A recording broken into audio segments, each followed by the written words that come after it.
Qui est Denis Mukwege? Bienvenue sur ma chaîne, je me présente, je suis le patriarche Mikeye, jeune chroniqueur camerounais. Ma chaîne est une source fiable et attrayante pour les dernières nouvelles et analyses de toutes sortes, toujours dans le respect des bonnes valeurs morales qui malheureusement tendent aujourd'hui à disparaître dans notre belle société. J'y fournis un contenu de qualité qui reflète l'actualité, les enjeux sociaux et les tendances actuelles dans une présentation imaginative. Rejoignez notre communauté et restez toujours au parfum de ce qui se passe autour de vous. Trêve de présentation, allons dans le vif du sujet. Aujourd'hui, je crois que nous sommes tous au parfum de la situation génocidaire en présence en RDC, République démocratique du Congo. Celui qui l'ignore, je crois, n'est tout simplement pas de cette planète ou alors fait juste partie des plus incultes. Quoi qu'il en soit, il n'est pas trop tard pour se documenter là-dessus. Mais connaissez-vous l'une des figures les plus emblématiques de la lutte contre les violences faites aux citoyens congolais et plus particulièrement aux femmes congolaises? Je parie que non. Eh bien, laissez-moi vous présenter celui qui se fait appeler Denis Mukwege. Denis Mukwege est un homme d'une envergure extraordinaire, une figure emblématique, on l'a dit, de la lutte contre les violences sexuelles et le rétablissement des droits des femmes en République démocratique du Congo. Né le 1er mars 1955 à Bukavu, dans l'est de la RDC, Denis Mukwege est un gynécologue obstétricien de renommée mondiale, militant des droits de l'homme et lauréat du prix Nobel de la paix en 2018. L'histoire de Denis Mukwege commence dans une famille humble. Son père est un pasteur et sa mère est une femme croyante. Avec une éducation axée sur les valeurs chrétiennes, Denis Mukwege se consacre très tôt au service des autres. Après des études de médecine à l'université de Burundi, il poursuit sa formation en France et en Belgique pour ensuite revenir exercer en RDC. Située dans la région des Grands Lacs africains, la RDC a été ravagée par des décennies de guerres et de conflits armés ayant pour conséquence des violences sexuelles systématiques perpétrées contre les femmes. Denis Mukwege s'est retrouvé confronté à cette réalité tragique lorsqu'il a ouvert la clinique de Panzi à Bukavu en 1999. En tant que gynécologue, il a été profondément choqué par les terribles séquelles des viols dont étaient victimes les femmes dans son pays. Je ne pouvais pas imaginer, pas une seule seconde, qu'un adulte peut prendre un bébé de 18 mois et pénétrer ces bébés.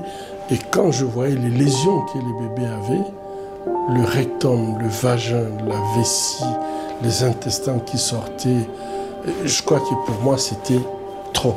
Je trouvais que ce sont des atrocités que les animaux ne font pas.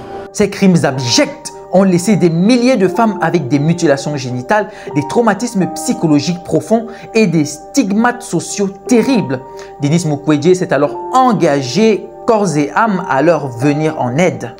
À la clinique de Panzi, Denis Mukwege et son équipe ont sauvé la vie de milliers de femmes et leur ont offert des soins médicaux spécialisés. Il a développé des compétences chirurgicales uniques pour réparer les blessures causées par les viols et a mis en place un programme de prise en charge globale pour les survivantes. En plus de soins médicaux, la clinique Panzi propose un soutien psychologique, une réadaptation physique, une réintégration sociale et un accompagnement juridique pour les victimes. Mais Denis Mukwege ne s'est pas contenté de soigner les femmes. Il a utilisé sa voix et son influence pour dénoncer publiquement ces atrocités et demander justice. Il a dénoncé l'impunité des auteurs de violences sexuelles et a critiqué le laxisme des institutions nationales et internationales face à ce fléau. Sa parole forte et indomptable est devenue un cri de ralliement pour les victimes et une source d'inspiration pour tous ceux qui se battent pour les droits des femmes. Denis Mukwege a également défendu l'idée selon laquelle les violences sexuelles sont un crime de guerre et un crime contre l'humanité. Il a plaidé devant les instances internationales pour que les auteurs de ces crimes soient traduits en justice. Nous gardons l'espoir que la justice soit rendue un jour en République démocratique du Congo pour tous ces crimes impunis qui, rappelons-le, sont imprescriptibles.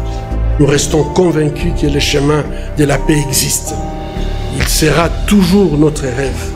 Nous nous permettons de continuer à rêver qu'un jour cette paix viendra. Nous voulons nous occuper des femmes qui viennent accoucher à notre hôpital et non plus essayer de réparer celles qui ont été détruites par la barbarie humaine. La mémoire n'est pas synonyme de la haine. La mémoire, c'est pour nous permettre d'éviter la répétition et se réconcilier, construire la paix, pouvoir se pardonner.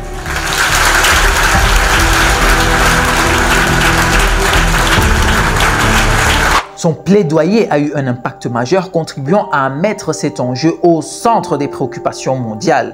Le prix Nobel de la paix décerné à Denis Mukwege en 2018 a mis en lumière son travail remarquable et son dévouement face à des circonstances effroyables. Il est devenu un ambassadeur pour les droits des femmes en RDC et dans le monde entier. Ce prix a également augmenté sa visibilité médiatique, renforçant ainsi l'attention portée aux violences sexuelles et aux inégalités du genre. Malgré son rayonnement international et ses succès, Denis Mukwege continue de faire face à des défis monumentaux. Il est confronté à des menaces de mort constantes et à des tentatives d'intimidation. Le 25 octobre dernier, ce jour-là, il est attaqué par 5 hommes armés en civil, son gardien tué sous ses yeux. Juste à ce niveau ici.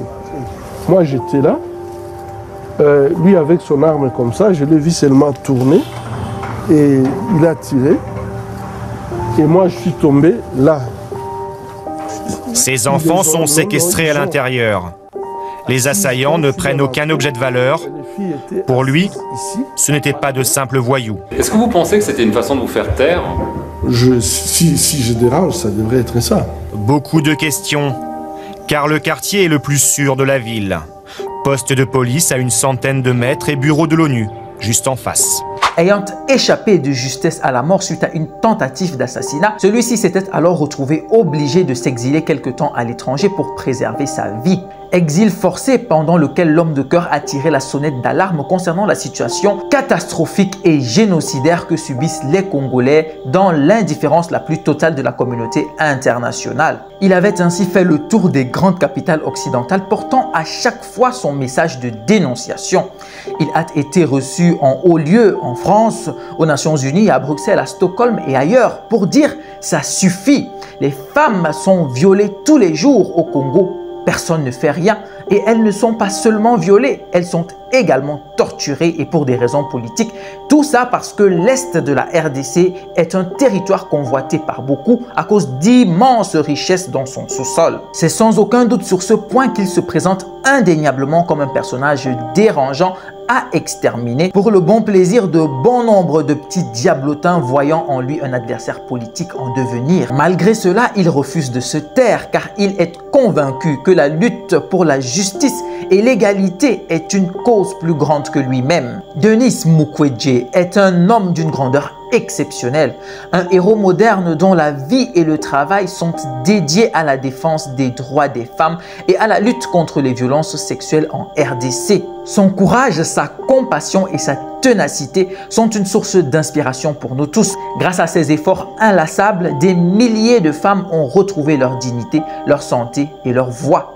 Denis Mukwege mérite toute notre admiration, notre soutien dans sa quête de justice et de paix. Voilà, tout a été dit. Quoi de plus si ce ne sont des mots de remerciement profond à l'endroit de ce grand homme qui fait la fierté de l'humanité tout entière. Cher monsieur, infiniment merci. Le Cameroun, l'Afrique et le reste du monde vous disent bravo, chapeau. Que le Seigneur soit toujours votre guide et votre protecteur. Eh bien, portez-vous bien et que le Seigneur nous bénisse tous. Amen.